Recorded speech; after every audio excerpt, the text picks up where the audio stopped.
আসসালামু আলাইকুম, কেমন আছেন সবাই? অনেক দিন পরে আরেকটা নতুন ব্লগ নিয়ে চলে আসলাম আপনাদের মাঝখানে।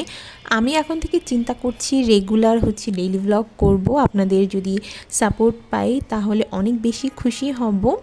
তো এই ভিডিওটা কিছুদিন আগে আমি আর আমার হাজব্যান্ড মিলে চাইনিজ খেতে গিয়েছিলাম। আসলে আমার হাজব্যান্ড এটা প্ল্যান করেছিল, কারণ ওর সাথে আমার বিয়ের পর কোথাও চাইনিজ খেতে যাওয়া হয়নি। তো এটা আমার বাসার পাশেই প্রিন্স রেস্টুরেন্ট। তো ওখানে গিয়েছিলাম। তো ওখানে গিয়ে একটু ভিডিও করলাম। রেস্টুরেন্টটা বেশ বড়। এখানে চাইলে বিয়ের প্রোগ্রামও করা যায়। অলরেডি একটা বিয়ের প্রোগ্রাম হচ্ছিল এখানে। তো যেই জায়গায় আমরা বসেছিলাম, মানে যেই ফ্লোরে, ওখানে প্রায় ৩০০ থেকে ৪০০ জন মানুষ বসতে পারবে একবারে। ৩০০ থেকে ৪০০ মানুষের বসার ক্যাপাসিটি আছে।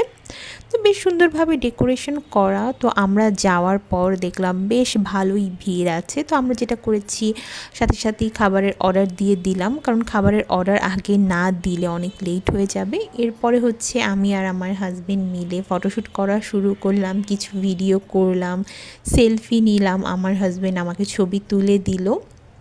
তো আমার কাছে সন্ধ্যাটা বেশ ভালোই কাটছিল, যেরকম আসলে কখনো হয় না সচরাচর আমার আর আমার হাজব্যান্ডের। তো আমরা দুজন চলে গিয়েছিলাম। তো এর মধ্যেই আমাদের স্যুপ চলে এসেছে। আমরা থাই স্যুপ অর্ডার করেছিলাম 1:3।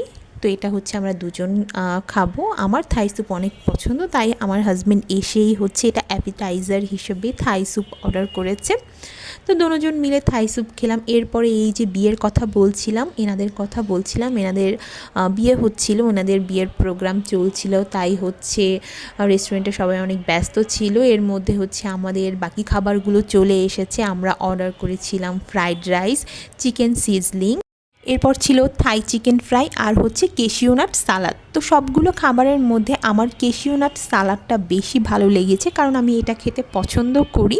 তো বাকিগুলোও যে আসলে খারাপ লেগেছে সেটা না, ওইটার তুলনায় কম ভালো লেগেছে।